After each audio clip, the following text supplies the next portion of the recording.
Hello friends, welcome to study booster official. आज हम class 12 का चैप्टर नंबर 8 कवर करने वाले हैं, माइक्रोब्स इन ह्यूमन वेलफेयर। कल हमने human health and disease chapter किया था, जिसमें माइक्रो ऑर्गेनिज्म से होने वाले जो डिजीज़ हैं उसको हमने देखा था, एनसीईआरटी रीडिंग लगाई थी। आज हमें एनसीईआरटी रीडिंग करना है इस चैप्टर का। इसमें हमें मेनली क्या क्या देखना है, माइक्रोब्स किस तरीके से हमारे लिए यूज़फुल हैं हाउस होल्ड प्रोडक्ट में, इंडस्ट्रियल प्रोडक्ट बनाने में, सीवेज ट्रीटमेंट में, बायोगैस प्रोडक्शन में और बायो कंट्रोल एजेंट, इसके अलावा बायो फर्टिलाइजर्स किस तरीके से हमारे काम आते हैं। तो चलिए देखते हैं इसमें क्या कह रहा है। यहाँ पे दिया हुआ है, microbes are present everywhere in soil, water, air and inside our body. Microbes हर जगह प्रेजेंट होते हैं। They are present even at sites of whether no other life. ये वहाँ पे प्रेजेंट होते हैं जहाँ पे और कोई लाइफ और कोई ऑर्गेनिज्म नहीं पाए जाते हैं, जैसे कि deep sea, inside geysers, thermal vents जिसको बोलते हैं, वेयर टेम्परेचर में be high as 100 degree Celsius, deep in the soil under the layers of snow several metres thick. मतलब कि बहुत ही गर्म जगहों पे जहाँ का टेम्परेचर 100 डिग्री सेल्सियस है, ज़मीन में जो मिट्टी होती है उसके बहुत ही ज़्यादा अंदर, और बर्फ़ की जो लेयर्स होती हैं उसमें कई मीटर नीचे वो रह सकते हैं। And in highly acidic environment, कई एसिडिक इन्वायरमेंट में भी ये रह सकते हैं, जैसे कि हमारा जो स्टमक है उसमें एसिडिक मीडियम होता है, वहाँ पर भी माइक्रो ऑर्गेनिजम्स होते हैं। इसके अलावा और भी एग्जाम्पल्स होंगे। आगे देखिए, माइक्रोब्स आर डाइवर्स, कई तरीके के होते हैं, जैसे कि प्रोटोजोआ हो गए, bacteria, fungi and microscopic animals and plant viruses, viroids and also prions that are proteinaceous infectious agent. आगे कह रहा है, microbes like bacteria and mini fungi can be grown on nutritive medium to form colony. Colony बना के ये nutritive medium में grow कर सकते हैं। That can be seen with necked आई, बिना किसी इंस्ट्रूमेंट के हम नेचुरली अपनी आंखों से उसे देख सकते हैं, उस कॉलोनीज़ को। आगे का जो पेज है उसमें कुछ कॉलोनी दी हुई है माइक्रो ऑर्गेनिजम्स की। इस फिगर में देखिए, बैक्टीरिया की कॉलोनी दिखाई गई है। रॉड शिफ्ट बैक्टीरिया यहाँ पे हैं, यहाँ पे स्फेरिकल शिफ्ट बैक्टीरिया को दिखाया गया है, और यहाँ पे रॉड शिफ्ट बैक्टीरिया जिसके बहुत सारे फ्लैजिला हैं। यहाँ पे देखिए, वायरस की कॉलोनी दिखाई गई है। वायरस की ये बैक्टीरियोफेज जो कि बैक्टीरिया में डिजीज़ कॉज करता है। दूसरा है एडिनो वायरस, और यहाँ पे जो बैक्टीरिया है वो है रॉड शिफ्ट वायरस। इसके बाद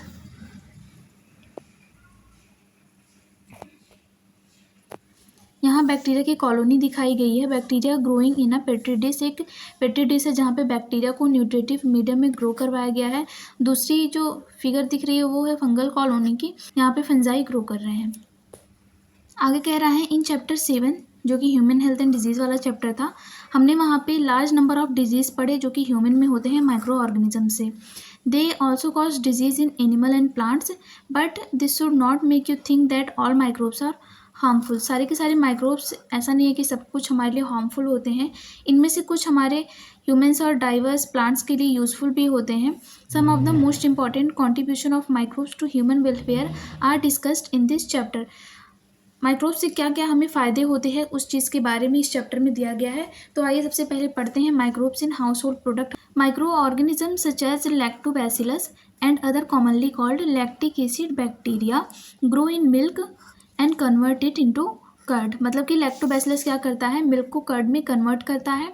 एक ग्रोथ के टाइम पे द लैब यानी कि lactic acid bacteria produce acid, कुछ एसिड प्रोड्यूस करते हैं, that coagulate and partially digest the milk protein. LAB क्या करते हैं, कुछ एसिड प्रोड्यूस करते हैं जो कि मिल्क प्रोटीन को कोआगुलेट कर लेता है, पार्सली डाइजेस्ट करता है, ठीक है, जिससे कर्ड बन जाती है। A small amount of curd added to the fresher milk as inoculum और starter contain millions of LAB. जैसा कि आप अपने घरों में भी देखते होंगे, जब दही जमाई जाती है तो जामन बोलते हैं उसको, एक चम्मच या थोड़ा सा अगर उसको दूध में डाल दिया जाता है हल्का गर्म करके तो कर्ड बन जाती है। तो वो जो उसको जो स्टार्टर होता है या इनोकुलम जिसको बोलते हैं, उसमें लाखों ऑफ बैक्टीरिया प्रेजेंट होते हैं, विच एट सूटेबल टेम्परेचर चाहिए उन्हें मल्टीप्लाई करने के लिए और मिल्क को कर्ड में कन्वर्ट करने के लिए। ये क्या करते हैं, जो कर्ड होता है बैक्टीरिया कर्ड में क्या करते हैं, न्यूट्रिशनल क्वालिटी को बढ़ा देते हैं, जिसमें क्या ज़्यादा होता है, विटामिन B12 बहुत ही ज़्यादा इंपॉर्टेंट है। In our stomach to the lab play very beneficial role in checking disease causing micro organism. हमारे स्टमक में भी ये क्या बहुत ही बड़ा रोल प्ले करते हैं। माइक्रो ऑर्गेनिज्म जो कि डिजीज़ कर रहे हैं उनको किल करते हैं। दूसरा हमारा जो हो जाएगा फूड वो है डो। डो क्या होता है? Used for making food such as dosa and idli, जैसे डोसा और इडली बनाया जाता है। ये क्या होता है? फर्मेंटेड बाय बैक्टीरिया, बैक्टीरिया से फर्मेंट करके डोसा और इडली बनाया जाता है। द पफ्ड ऑफ अपीयरेंस, उभरा हुआ जो अपीयरेंस होता है ऑफ डो का is due to the production of CO2 gas. वो जो उभर जाता है कुछ टाइम के बाद उसमें क्या हो जाती है? CO2 गैस भर जाती है, जिससे उभरा हुआ स्ट्रक्चर हमें देखने को मिलता है। आगे कह रहा है similarly the dough which is used for making bread. Bread जिस डो से बनाया जाता है वो किससे फर्मेंट किया जाता है? बेकर्स ईस्ट, जिसको बोलते हैं सैक्रोमाइसिस सेरीवेसी। ब्रेड को किससे फर्मेंट किया जाता है? बेकर्स ईस्ट यानी कि Saccharomyces cerevisiae. A number of traditional drink and food also made by fermentation of microbes. कई ट्रेडिशनल ड्रिंक्स भी होती हैं जो कि माइक्रोब्स के फर्मेंटेशन से बनाई जाती हैं। यहाँ पे एग्जाम्पल दिया हुआ है टॉडी का, जो कि एक ट्रेडिशनल ड्रिंक है of some part of the southern India, is made by fermenting sap from palms. Palms के सैप से इसको बनाया जाता है फर्मेंट करके। Microbes are use to ferment fish, soyabean and bamboo shoot to make food. इसके अलावा फिश, सोयाबीन, बैम्बू सूट को भी फर्मेंट करके फूड बनाया जाता है। चीज़ का आप जानते होंगे, cheese is one of the oldest food item in which microbes were used. Different variety of cheese are known by their characteristic texture, flavor and taste. The specificity coming from the microbes use. ये अलग अलग flavour के कैसे होते हैं? क्योंकि उनमें अलग अलग माइक्रोब यूज़ किया जाता है। The large hole in Swiss cheese. Swiss cheese में जो लार्ज होल्स होते हैं वो किसके कारण होते हैं? Production of a large amount of CO2 by a bacterium named Propionibacterium shermanii. Swiss cheese किससे बनाया जाता है? किस बैक्टीरिया से? प्रोपिनियोबैक्टीरियम सेरमैनी से बनाया जाता है। और उसमें जो बड़े बड़े होल्स होते हैं वो किसके होते हैं? जो अमाउंट ऑफ CO2 निकलती है उस बैक्टीरियम से, उसके द्वारा ये लार्ज होल्स बनते हैं। The Roquefort cheese are ripened by growing a specific fungi on them which gives a particular flavour. तो ये याद करने वाली चीज़ है, स्विस चीज़ हमें बैक्टीरिया से मिलता है और जो रोक्वेफोर्ट चीज़ है वो हमें फंजाई से मिलता है। आगे दिया हुआ है कि माइक्रोब्स का यूज हम किस तरीके से इंडस्ट्रियल प्रोडक्ट बनाने में करते हैं। यहाँ पे दिया हुआ है microbes are use to synthesis a number of product valuable to human being, beverages and antibiotics. शराब और कुछ एंटीबायोटिक्स दवाएं जो होती हैं are the some example. Production of an industrial scale requires growing microbes in very large vessels called fermenters. इन सारे beverages antibiotics को बनाने के लिए हमें बड़े नंबर पर बैक्टीरिया माइक्रोब की ज़रूरत पड़ती है, जिन्हें हम बड़े बड़े वेसल्स में जो है ग्रो करवाते हैं। उन वेसल्स को बोलते हैं फर्मेंटर्स। सबसे पहले हमें देखना है फर्मेंटेड बेवरेजेस कैसे बनते हैं। Microbes specially east have been used from time immemorial for the production of beverages like wine, beer, whiskey, brandy और rum। ठीक है, ईस्ट का उपयोग किया जाता है इन सारे बेवरेजेस को बनाने के लिए। For this purpose, same yeast Saccharomyces cerevisiae used for baking, bread making and commonly called brewer's yeast। Saccharomyces cerevisiae को कॉमनली ब्रेवर्स ईस्ट भी बोलते हैं, जो कि ब्रेड मेकिंग में काम आता है। Is used for fermenting malted serial. इसका उपयोग सीरियल्स को फर्मेंट करने के लिए, फ्रूट जूस को फर्मेंट करने के लिए किया जाता है, जिससे क्या प्रोड्यूस होता है? एथेनॉल। फिर आगे दिया हुआ है depending on the type of the raw material and used for fermentation and the type of the processing. Raw material कौन सा है और उसकी प्रोसेसिंग कैसी है, मतलब कि उसको डिस्टिलेशन से बनाया जा रहा है या विदाउट डिस्टिलेशन से बनाया जा रहा है, इसके बेसिस पे types of alcoholic drinks are obtained. Wine and beer are produced without distillation. बहुत ही इंपॉर्टेंट है, क्वेश्चन इससे बन सकता है और पिछले सालों में पूछे भी जा चुके हैं कि विदाउट डिस्टिलेशन हमें कौन कौन से बेवरेजेस मिलते हैं। इसके अलावा brandy, rum are produced by distillation of fermented broth. इसको फर्मेंटेशन से बनाया जाता है। The photograph of the fermentation plant is shown in the figure. देखिए यहाँ पे बड़े बड़े वेसल्स हैं, यहाँ पे बैक्टीरिया को या ईस्ट को ग्रो कराया जा रहा है, तो इसको बोलते हैं फर्मेंटर्स। नीचे कौन सा फिगर है? यहाँ देखिए फर्मेंटेशन प्लांट दिखाए गए हैं, जहाँ पे बेवरेजेस को डिस्टिलेशन या विदाउट डिस्टिलेशन के बनाया जाता है। दूसरा हमें क्या पढ़ना है? इंडस्ट्रियल प्रोडक्ट्स में एंटीबायोटिक्स के बारे में पढ़ना है, बहुत ही ज़्यादा इंपॉर्टेंट है। Antibiotics produced by microbes are regarded as one of the most significant discoveries of the 20th century। Antibiotics को कब जो है डिस्कवर किया गया? 20th सेंचुरी में। Have greatly contributed towards the welfare of the human society। Anti is Greek word, anti क्या है, Greek word है जिसका मीन्स होता है अगेंस्ट, और बायो मीन्स क्या होती है, life. Together they mean against life in the context of disease causing organism, मतलब कि अगेंस्ट लाइफ, किसके लाइफ के अगेंस्ट, जो डिजीज कॉसिंग ऑर्गेनिज्म है उनके लाइफ के अगेंस्ट एंटीबायोटिक्स होती हैं। Various with reference to human being they are pro life not against life, मतलब कि ह्यूमन में ये क्या करते हैं, लाइफ को बढ़ाते हैं, और जो माइक्रो ऑर्गेनिज्म डिजीज कॉज कर रहे हैं उनको ख़त्म करते हैं। Antibiotics are chemical substance which are produced by some microbes and kill or retard the growth of the other microbes जो कि disease cause कर रहे हैं। You are familiar with the commonly used antibiotic penicillin। सबसे पहले antibiotic कौन सी बनी, penicillin, ये तो हम जानते हैं। अलेक्जेंडर फ्लेमिंग जिन्होंने एंटीबायोटिक पेनिसिलिन की डिस्कवरी की, ये क्या कर रहे थे, working on staphylococci bacteria once observed a mold fungi growing on his one of his unwashed culture plate around which staphylo could not grow। इन्होंने क्या देखा कि एक माउल्ड है जो अनवॉश्ड कल्चर था, उनकी अनवॉश्ड प्लेस थी जिसको उन्होंने नहीं धुला था, उस पर वो ग्रो कर रही है, और उसके अराउंड स्टेफाइलोकोकाई जो बैक्टीरिया जिस पे वो रिसर्च कर रहे थे वहाँ पे वो ग्रो नहीं कर पा रही है। He found out that it was due to the chemical produced by a mold and he named it penicillin। उन्होंने देखा कि स्टेफाइलोकोकाई वहाँ पे क्यों नहीं ग्रो कर पा रहे हैं, क्योंकि जो माउल्ड था उसकी बॉडी से कुछ केमिकल्स रिलीज हो रही हैं।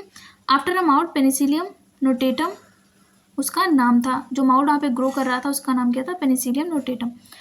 Its full potential as an effective antibiotic was stabilized later by Ernest Chain and Howard Florey।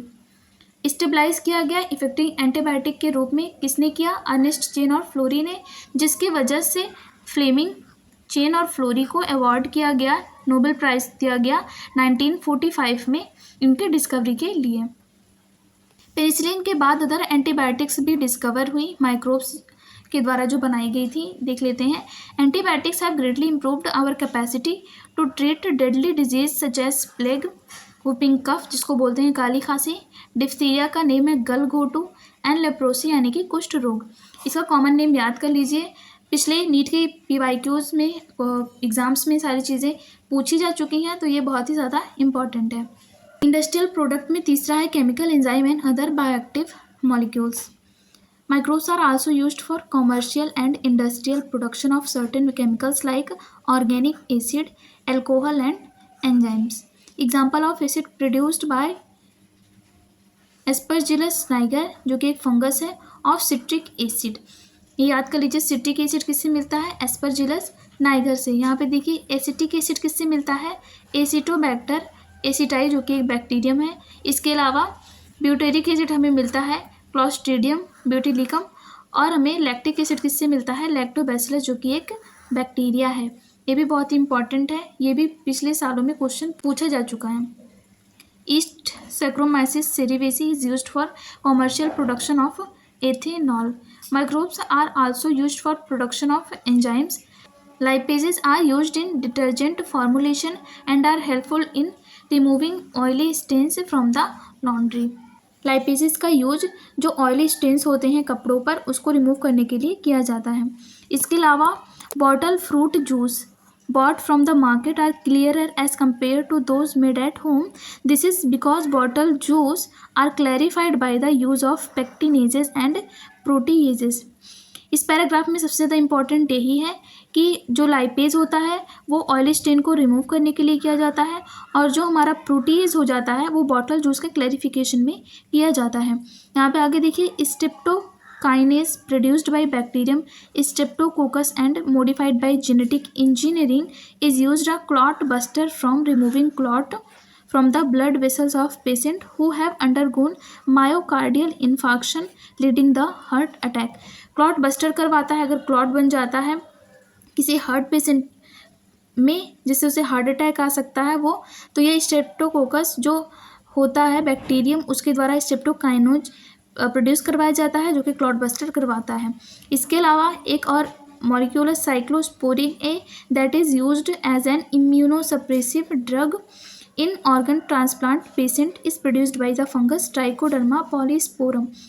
Cyclosporin A का यूज़ हम करते हैं इम्यूनोसप्रेसिव एजेंट के रूप में।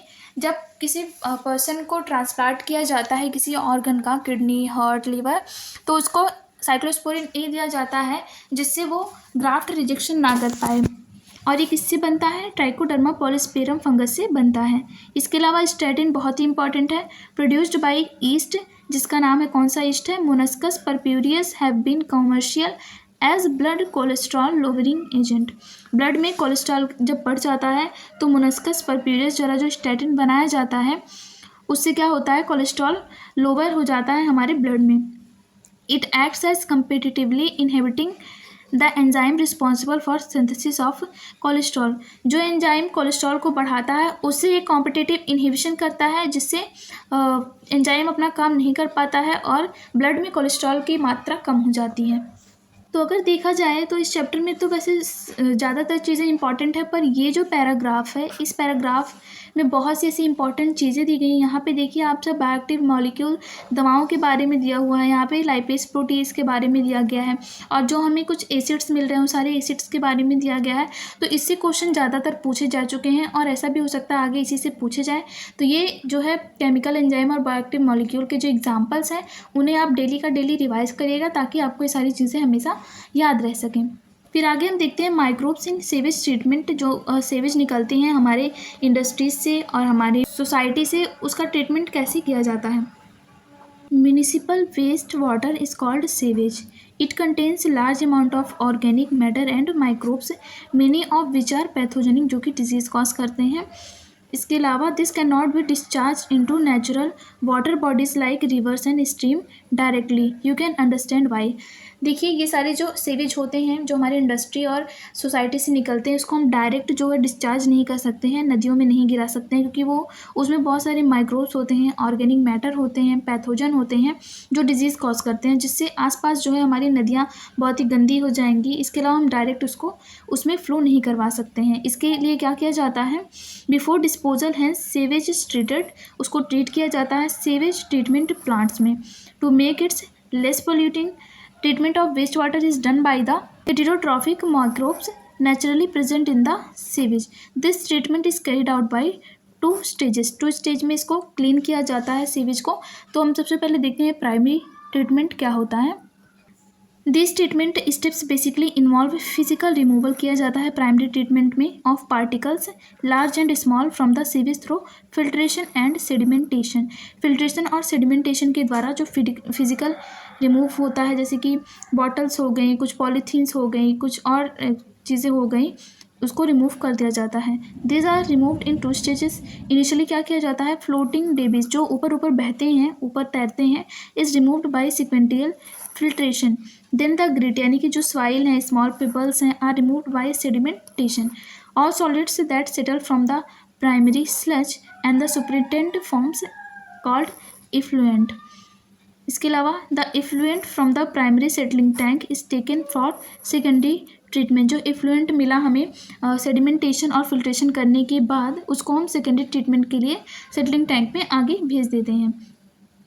सेकेंडरी ट्रीटमेंट क्या होता है? द प्राइमरी इफ्लुएंट, जो इफ्लुएंट हमें मिलता है, passed into large aeration tank में उसको भेजा जाता है, where it is constantly agitated mechanically and air is pumped into, इस उसमें जो है एयर उसमें पंप की जाती है। This allows vigorous growth of useful aerobic microbes into flocs, जो कि फ्लॉक्स क्या होते हैं? Masses of bacteria associated with fungal filament to form mesh like structure. मतलब कि जो है फंजाई और बैक्टीरिया एक मेस लाइक स्ट्रक्चर कुछ इस तरीके से बना लेते हैं जब उसमें पंप किया जाता है एयर को, जो कि एरोबिक होते हैं। While growing these microbes consume major part of the organic matter in the effluent. ये क्या करते हैं? जो इफ्लुएंट होता है उसमें से मेजर ऑर्गेनिक पार्ट को क्या कर लेते हैं? कंज्यूम कर लेते हैं और ग्रो करते हैं। The significantly reduce the BOD यानी कि biochemical oxygen demand of the effluent. ये क्या करते हैं? रिड्यूस कर देते हैं। BOD refers the amount of oxygen that would be consumed if all the organic matter in 1 litre of water were oxidised by bacteria. मतलब कि 1 लीटर पानी को क्लियर करने के लिए, उससे ऑर्गेनिक मैटर को हटाने के लिए ये जो फ्लॉक्स होते हैं वो कितना ऑक्सीजन लेते हैं इसी को बोलता है BOD, biochemical oxygen demand. The sewage water is treated till the BOD is reduce, तब तक इसको ट्रीट किया जाता है जब तक कि BOD यानी बायोकेमिकल ऑक्सीजन डिमांड जब तक कम ना हो जाए। The BOD test measures the rate of uptake of oxygen by micro organism in a sample of water and thus indirectly क्या होता है, BOD is a measure of organic matter present in the water. The greater BOD of waste water more is its polluting potential. जितना ज़्यादा BOD होगा, जितना ज़्यादा ये जो है फ्लॉक्स कंज्यूम करेंगे ऑक्सीजन को, ऑर्गेनिक मैटर को क्लियर करने के लिए, हम ऐसा देखेंगे कि उसमें जो वाटर है उसमें जो ऑर्गेनिक मैटर है उतना ज़्यादा ही है और वो जितना ही ज़्यादा पॉल्यूटेड वाटर है। इसके बाद क्या किया जाता है, once a BOD of sewage water waste is reduced the effluent passed into a settling tank में भेजा जाता है where the bacterial flocs are allowed to sediment, नीचे बैठ जाते हैं। This sediment is called activated sludge. ये जो फ्लॉक्स सेडिमेंट हो जाते हैं उसको बोलते हैं activated sludge. A small part of activated sludge is pumped back into the aeration tank में दोबारा इनको भेज दिया जाता है इनोकुलम के रूप में। The remaining part of the sludge is pumped into the large tank called anaerobic sludge digester. Here क्या यहाँ पे क्या होता है, other kind of bacteria which grow anaerobically digest the bacteria and the fungi in the sludge. जब इन्हें anaerobic sludge digester में भेजा जाता है तो वहाँ पे जो ये फ्लॉक्स होते हैं उनको अदर बैक्टीरिया खा लेते हैं, ख़त्म कर देते हैं।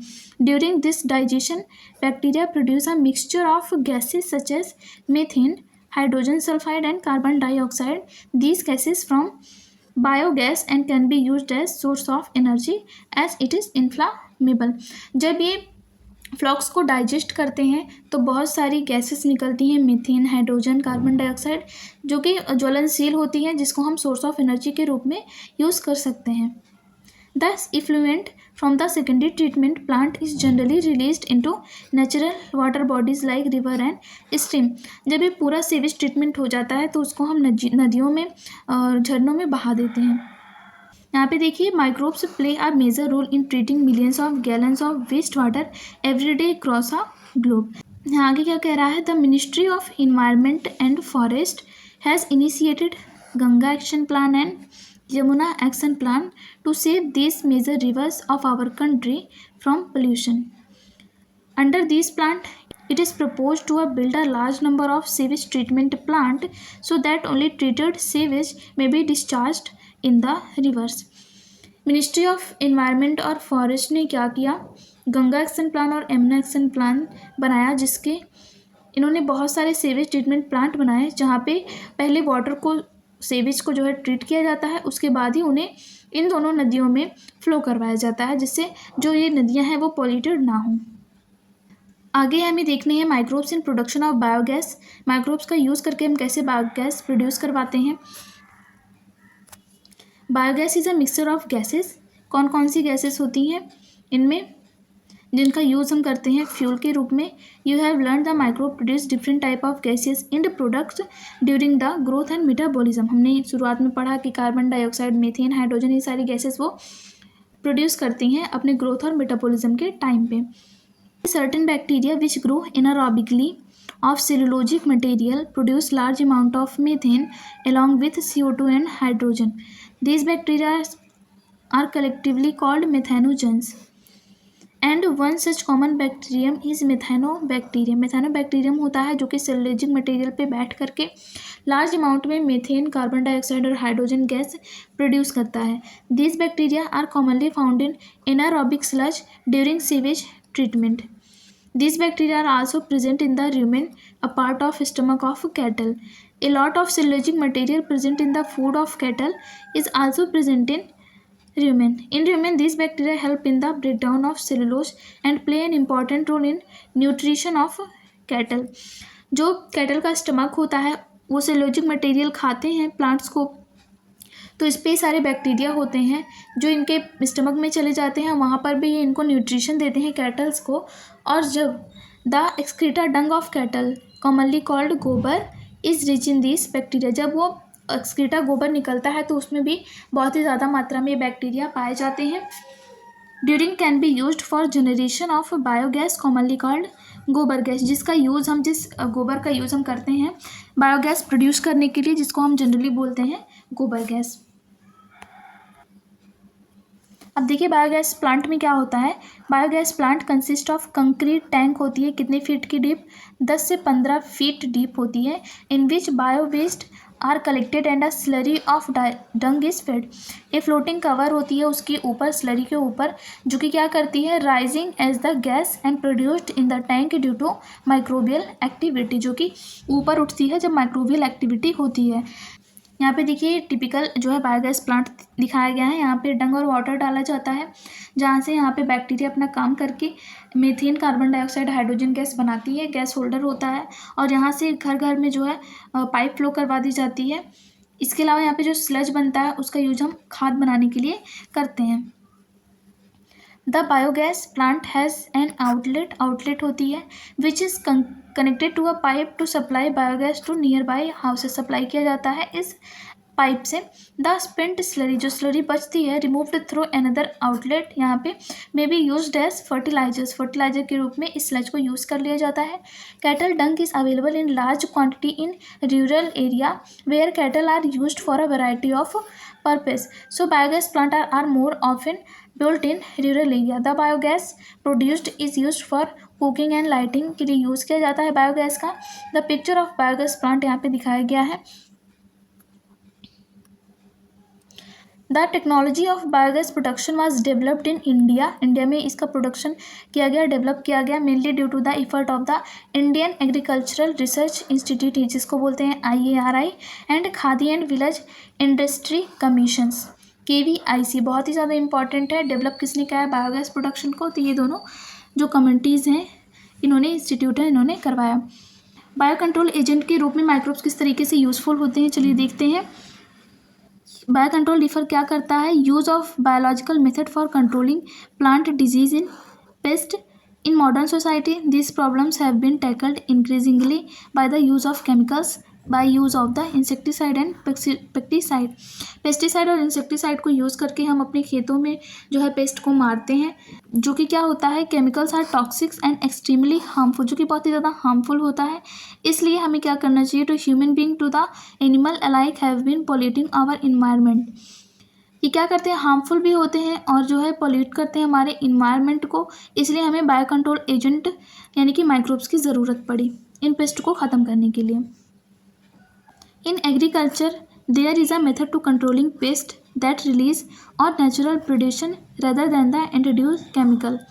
A key belief organic farmer is that biodiversity further help.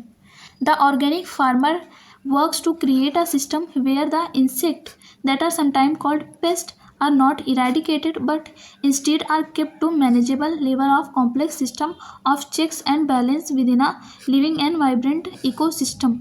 Contrary to the conventional farming practices which often one use chemical method to kill both useful and harmful forms indiscriminately. This is a holistic approach that seeks to develop an understanding of the webs of interaction between the myriad of organisms that constitute the fauna and flora. The organic farmer holds to view the eradication of the creatures that are often described as pests is not only possible but also undesirable, for without them the beneficial predatory and parasitic insect which depend upon them as food or host would not be able to survive. Thus, the use of biocontrol measure will greatly reduce our dependence on toxic chemical and pesticide. An important part of the biological farming approach is become familiar with the various life forms that inhabit the field predator as well as pest and also their life cycle. यहाँ पे कह रहा है कि जब हम insecticide का use करते हैं तो जो हमारे हार्मफुल पैथोजेंस होते हैं वो तो ख़त्म होते हैं, साथ ही साथ जो हमारे लिए यूज़फुल होते हैं, हमारे क्रॉप्स के लिए जो यूज़फुल होते हैं, उनकी लाइफ भी ख़त्म हो जाती है। और इससे जो क्या होता है, जो उस पर डिपेंड होते हैं वो सारे ऑर्गेनिज्म भी ख़त्म हो जाते हैं। तो इसीलिए ये थोड़ा हमारे लिए हार्मफुल है।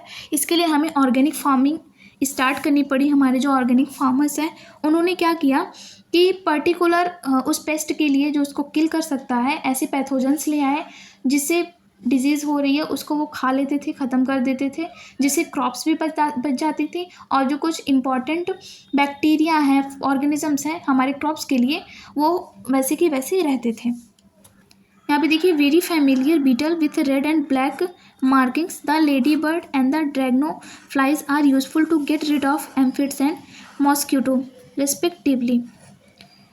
अगर एम्फिड बहुत ज़्यादा हैं आपकी खेतों में, तो आप किसका यूज करेंगे? लेडी बर्ड बीटल का। और अगर मॉस्क्यूटो से हमें अपने क्रॉप्स को बचाना है तो ड्रैगनो फ्लाइज का यूज़ करते हैं।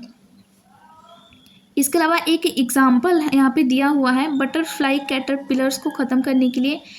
Is this bacteria bacillus thuringiensis often written as BT. These are available in sackets as dried spores which are mixed with water and spread into moundable plants such as brassicae and fruit trees where these are eaten by an insect larva. यहाँ पे देखिए, butterfly caterpillar से बचने के लिए bacteria को एक saccate में ड्राई करके स्पोर्स के रूप में एक सैकेट में बंद कर दिया जाता है, जो कि बाज़ार में अवेलेबल होता है। उसको जो है पानी में मिला के अपनी प्लांट्स पे छिड़क दिया जाता है। जब वो इंसेक्ट जो है इसको खाते हैं, इंसेक्ट के लार्वा जब इसको खाते हैं तो उनके गट में जा कर के, in the gut of the larva, एक टॉक्सिन रिलीज होती है जो कि लार्वा को क्या कर देते हैं? किल कर देते हैं। The bacterial disease will kick the caterpillars, bacterial butterfly caterpillars को क्या कर देते हैं? ख़त्म कर देते हैं। But leave other insect unharmed. सिर्फ ये जो सैकेट्स आते हैं वो किसके लिए आते हैं? कैटरपिलर को ख़त्म करने के लिए। अदर जो इंसेक्ट होते हैं उन पर भी कोई भी हार्म नहीं करते हैं। जेनेटिक इंजीनियरिंग के द्वारा B thuringiensis toxin genes into plants में भी ऐड कर दिए गए। सच प्लांट्स आर रेजिस्टेंट होते हैं attacked by insect pest. BT cotton इसका बहुत ही अच्छा एग्जाम्पल हो जाएगा, which is being cultivated in some states of our country. Biological control being developed for use in the treatment of plant disease. Fungus trichoderma. Trichoderma क्या करता है? ये होता है फ्री लिविंग होता है fungi, very common in root ecosystem.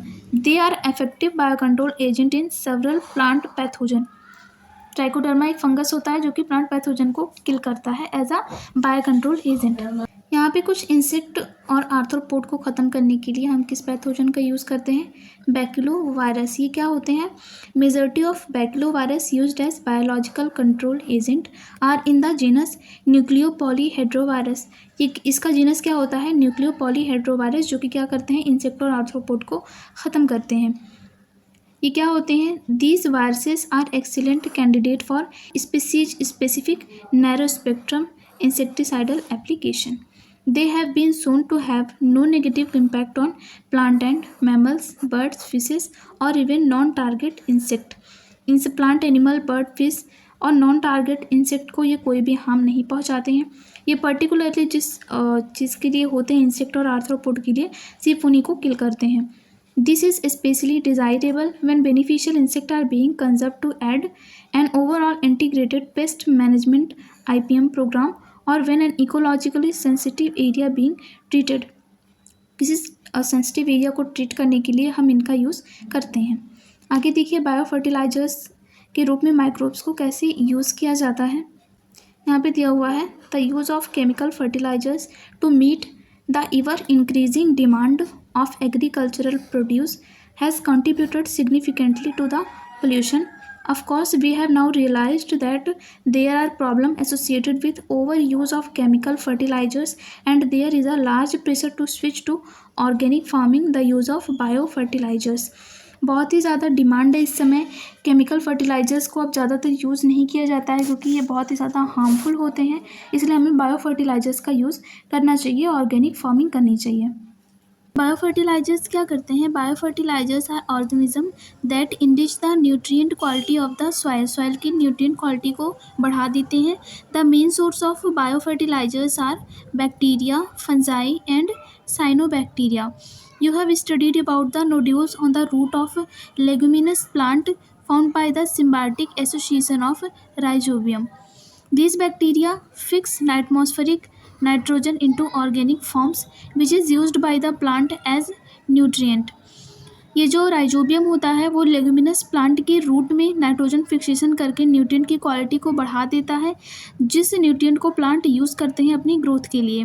Other bacteria can fix atmospheric nitrogen while free living in the soil.